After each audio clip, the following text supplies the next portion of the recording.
ਸਤਨਾਮ ਸ਼੍ਰੀ ਵਾਹਿਗੁਰੂ ਸਾਹਿਬ JIO.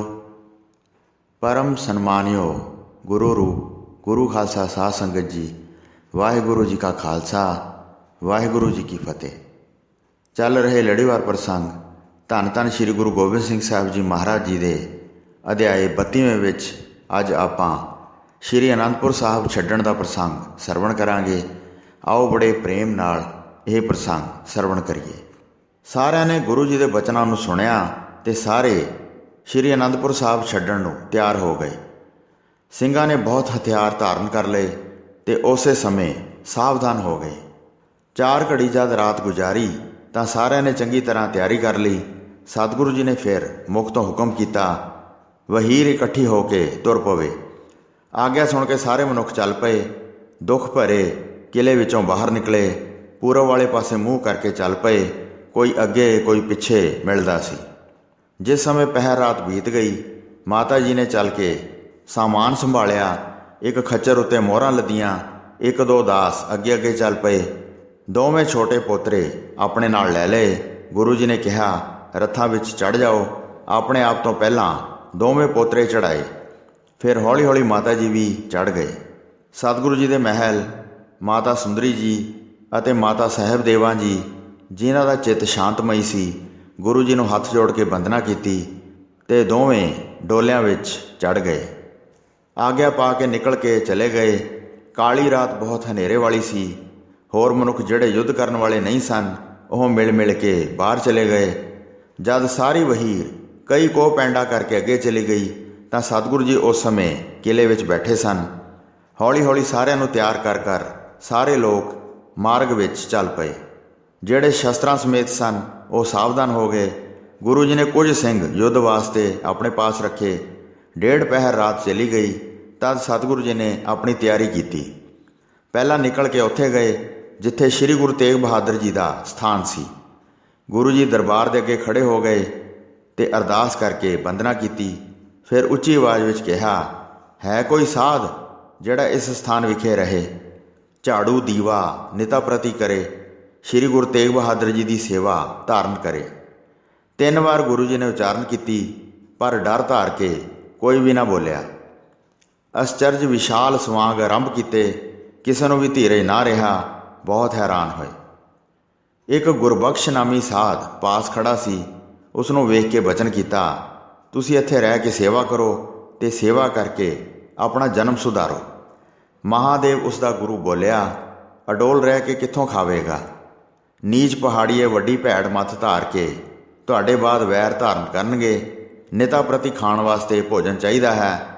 ਤੁਹਾਡੇ ਬਗੈਰ ਸਾਨੂੰ ਕੌਣ ਜਾਣਦਾ ਹੈ? ਅਸੀਂ ਕੀ ਕਹਾਂਗੇ? ਆਪ ਸਭ ਜਾਣਦੇ ਹੋ। ਨਿਤ ਸੇਵਾ ਕਰਾਂਗੇ, ਠਿਕਾਣਾ ਕਰ ਦਿਓ।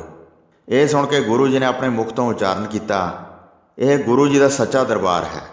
ਅਨਾਜ ਦੀ ਭਰੀ ਇਹ ਗੱਡੀ ਇੱਥੇ ਖੜੀ ਹੈ। ਇਸ ਨੂੰ ਸੰਭਾਲ ਕੇ ਧਾਰਨ ਕਰੋ। ਸਵੇਰੇ ਸ਼ਾਮ ਸਦਾ ਗੁਰੂ ਜੀ ਦੇ ਦਰਸ਼ਨ ਹੋਣਗੇ। ਦੀਵਾਨ ਦੇ ਵਿੱਚ ਦਰਸ਼ਨ ਪਰਸਨ ਹੋਣਗੇ। ਕਿਸੇ ਪ੍ਰਕਾਰ ਦੀ ਕੋਈ ਕਮੀ ਨਹੀਂ ਹੋਵੇਗੀ। ਦਿਨ ਰਾਤ ਅਸੀਂ ਤੁਹਾਡੇ ਸਹਾਇਕ ਹੋਵਾਂਗੇ। ਮਨ ਵਿੱਚ ਕਿਸੇ ਪ੍ਰਕਾਰ ਦਾ ਗਮ ਅਨੁਭਵ ਨਾ ਕਰੋ। ਇਸ ਥਾਂ ਕਿਸੇ ਪ੍ਰਕਾਰ ਵੀ ਕਮੀ ਨਹੀਂ ਹੋਵੇਗੀ। ਇਸ ਪ੍ਰਕਾਰ ਕਹਿ ਕੇ ਧੀਰਜ ਦਿੱਤਾ। ਤਦ ਉਹਨਾਂ ਨੇ ਸੁਣ ਕੇ ਚਰਨ ਕਮਲਾਂ 'ਤੇ ਬੰਦਨਾ ਕੀਤੀ। ਗੁਰੂ ਜੀ ਦੇ ਬਚਨ ਮੰਨ ਕੇ ਧੀਰਜ ਧਾਰ ਕੇ ਗੁਰਬਖਸ਼ ਸਾਧ ਉੱਥੇ ਰਹਿ ਪਿਆ। ਸਤਿਗੁਰੂ ਜੀ ਸ਼੍ਰੀ ਗੁਰੂ ਤੇਗ ਬਹਾਦਰ ਜੀ ਦੇ ਸਥਾਨ ਦੀਆਂ ਪਰਿਕਰਮਾ ਕਰਕੇ ਚੱਲ ਪਏ। ਇੱਕ ਸਜਿਆ ਹੋਇਆ ਘੋੜਾ ਤੁਰੰਤ ਆਇਆ ਅਤੇ ਸਤਿਗੁਰੂ ਜੀ ਚੱਲਣ ਵਾਸਤੇ ਘੋੜੇ 'ਤੇ ਸਵਾਰ ਹੋ ਗਏ। ਭਾਈ ਦਇਆ ਸਿੰਘ, ਭਾਈ ਆਲਮ ਸਿੰਘ ਗੁਰੂ ਜੀ ਦੇ ਨਾਲ ਨਾਲ ਹੋ ਗਏ ਅਤੇ ਭਾਈ ਉਦੈ ਸਿੰਘ ਗੁਰੂ ਜੀ ਦੇ ਅੱਗੇ ਅੱਗੇ ਚੱਲ ਪਏ। ਮੁਕਤੇ ਸਿੰਘ ਖੱਬੇ ਪਾਸੇ ਚੱਲੇ ਅਤੇ ਭਾਈ ਮੋਹਕਮ ਸਿੰਘ, ਭਾਈ ਸਾਹਿਬ ਸਿੰਘ ਭਲੀ ਪ੍ਰਕਾਰ ਨਾਲ ਨਾਲ ਚੱਲ ਪਏ। ਉੱਥੇ ਦੋਵੇਂ ਸਤਿਗੁਰੂ ਜੀ ਦੇ ਸੱਜੇ ਪਾਸੇ ਹੋ ਗਏ ਅਤੇ ਬਾਕੀ ਸਾਰੇ ਸਿੰਘ ਪਿੱਛੇ ਪਿੱਛੇ ਚੱਲ ਪਏ। ਸਤਿਗੁਰੂ ਜੀ ਨੂੰ ਵਿੱਚ ਲੈ ਕੇ ਚੱਲ ਪਏ। ਸਾਹਿਬਜ਼ਾਦਾ ਬਾਬਾ ਅਜੀਤ ਸਿੰਘ ਜੀ ਧਨੁਖ ਧਾਰ ਕੇ ਨਾਲ ਚੱਲ ਪਏ।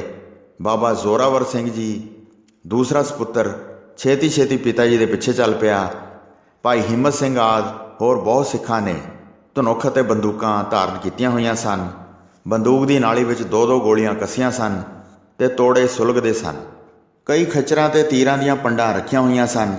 ਉਹ ਲੱਦੀਆਂ ਹੋਈਆਂ ਸਤਿਗੁਰੂ ਜੀ ਦੇ ਨਾਲ ਹੀ ਲਾਈਨਾਂ ਵਿੱਚ ਜਾ ਰਹੀਆਂ ਸਨ। ਰਾਹ ਦੇ ਵਿੱਚ ਹੌਲੀ ਹੌਲੀ ਜਾ ਰਹੇ ਸਨ। ਦੂਰ ਖੜ ਕੇ ਉੱਚਾ ਨੀਵਾਂ ਥਾਂ ਵੇਖਦੇ ਸਨ।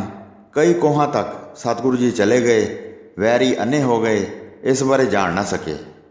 ਉਹ ਇੰਤਜ਼ਾਰ ਕਰ ਰਹੇ ਸਨ ਕਿ ਕਦ ਨਿਕਲਦੇ ਹਨ ਤੇ ਗੁਰੂ ਜੀ ਨੂੰ ਘੇਰ ਕੇ ਫੜ ਲਈਏ। ਗੁਰੂ ਜੀ ਰਾਮ ਘਨੌਲੇ ਪਿੰਡ 8-9 ਕੋਹ ਦੀ ਵਿੱਥ 'ਤੇ ਚੱਲ ਕੇ ਆ ਗਏ। 500 ਸਿੰਘ ਗੋਲ ਦਾਇਰਾ ਬਣਾ ਕੇ ਚਲੇ ਆ ਰਹੇ ਸਨ। ਦੁਸ਼ਟ ਬਾਅਦ ਵਿੱਚ ਖੜੇ ਰਹੇ। ਫਿਰ ਅਨੁਮਾਨ ਲਾ ਕੇ ਸਾਰੀ ਗੱਲ ਜਾਣੀ। ਗੁਰੂ ਜੀ ਹੁਣ ਕਿਲੇ ਦੇ ਵਿੱਚ ਨਹੀਂ ਹਨ। ਉਸ ਪਾਸੇ ਕੁਝ ਵੀ ਰੌਲਾ ਸੁਣਾਈ ਨਹੀਂ ਦਿੰਦਾ ਹੈ। ਇਹ ਪਤਾ ਲੱਗਦਾ ਹੈ ਕਿ ਅੱਗੇ ਚਲੇ ਗਏ ਹਨ। ਬਹੁਤ ਪੈਂਡਾ ਦੂਰ ਲੰਘ ਗਏ ਹਨ। ਇਸ ਪ੍ਰਕਾਰ ਸਮਝ ਕੇ ਘੋੜਿਆਂ ਉੱਤੇ ਸਵਾਰ ਹੋ ਕੇ ਘੋੜੇ ਭਜਾਏ ਤੇ ਜਾ ਕੇ ਕਿਲੇ ਨੂੰ ਖਾਲੀ ਵੇਖਿਆ। ਤਦ ਗੁਲਾਮ ਖਵਾਜਾ ਮਰਦੂਦ ਗੁੱਸੇ ਵਿੱਚ ਆ ਕੇ ਸਭ ਨੂੰ ਕਹਿਣ ਲੱਗਾ, ਅੱਗੇ ਜਾ ਕੇ ਇਸ ਪ੍ਰਕਾਰ ਘੇਰ ਲਓ ਕਿ ਕਿਸੇ ਪ੍ਰਕਾਰ ਵੀ ਨਿਕਲ ਕੇ ਜਾ ਨਾ ਸਕਣ। ਸਾਰੇ ਜਥੇਦਾਰਾਂ ਅਤੇ ਸਰਦਾਰਾਂ ਨੂੰ ਕ੍ਰੋਧ ਧਾਰ ਕੇ ਬਹੁਤ ਪ੍ਰੇਰਿਆ। ਭੀਮ ਚੰਦ ਨੂੰ ਕਹਿ ਕੇ ਭੇਜਿਆ, ਤੂੰ ਆਪਣਾ ਦਲ ਕਿਉਂ ਰੋਕਿਆ ਹੈ? ਪਹਾੜੀਆਂ ਦੀ ਸਾਰੀ ਸੈਨਾ ਨੂੰ ਪ੍ਰੇਰੋ, ਜਾ ਕੇ ਘੇਰ ਲਓ ਤੇ ਅੱਖਾਂ ਨਾਲ ਵੇਖ ਕੇ ਫੜ ਲਓ। ਸਰਹੰਦ ਦਾ ਵਜੀਦ ਖਾਂ ਵੀ ਆਪਣੀ ਸੈਨਾ ਲੈ ਕੇ ਗਿਆ ਤੇ ਲੱਖਾਂ ਦਾ ਲਸ਼ਕਰ ਲੈ ਕੇ ਉਮੜ ਕੇ ਪੈ ਗਿਆ। ਲਾਹੌਰ ਦਾ ਸੂਬੇਦਾਰ ਜ਼ਬਰਦਸਤ ਖਾਂ ਵੀ ਗੁਰੂ ਜੀ ਨੂੰ ਫੜਨ ਵਾਸਤੇ ਦੌੜ ਪਿਆ। ਬੇਅੰਤ ਸੈਨਾ ਹਨੇਰੀ ਰਾਤ ਵਾਂਗ ਇੱਕੇ ਵਾਰ ਉਮੜ ਪਈ। ਗੁਰੂ ਰੂਪੀ ਸੂਰਜ ਨੂੰ ਫੜਨ ਵਾਸਤੇ ਹਥਿਆਰ ਫੜ ਕੇ ਸਾਰੇ ਉਮੜ ਪਏ। ਕੋਈ ਅੱਗੇ ਜਾਂਦਾ ਸੀ, ਕੋਈ ਪਿੱਛੇ ਜਾਂਦਾ ਸੀ। ਦੌੜਦੇ ਜਾਂਦੇ ਸਨ ਤੇ ਕਈ ਖੱਡਿਆਂ ਵਿੱਚ ਡਿੱਗ ਪੈਂਦੇ ਸਨ। ਕਈਆਂ ਨੂੰ ਆਪਸ ਵਿੱਚ ਧੱਕੇ ਲੱਗਦੇ ਸਨ। ਸਵਾਰ ਘੋੜਿਆਂ ਨੂੰ ਵੱਧ ਕੇ ਦੌੜਾਉਂਦੇ ਹਨ ਤਾਂ ਘੋੜੇ ਆਪਸ ਵਿੱਚ ਖਹਿ ਕੇ ਲੜ ਪੈਂਦੇ ਹਨ। ਬੜੀ ਛੇਤੀ ਕਰਕੇ ਉੱਥੇ ਆ ਪਹੁੰਚੇ ਜਿੱਥੇ ਸਿੰਘ ਅੱਗੇ ਜਾਂਦੇ ਸੀ। ਸਿੰਘਾਂ ਨੇ ਆਵਾਜ਼ ਸੁਣ ਕੇ ਹਟਾ ਦਿੱਤੇ, ਤੁਸੀਂ ਕੌਣ ਹੋ? ਇੱਥੇ ਖੜੇ ਰਹੋ।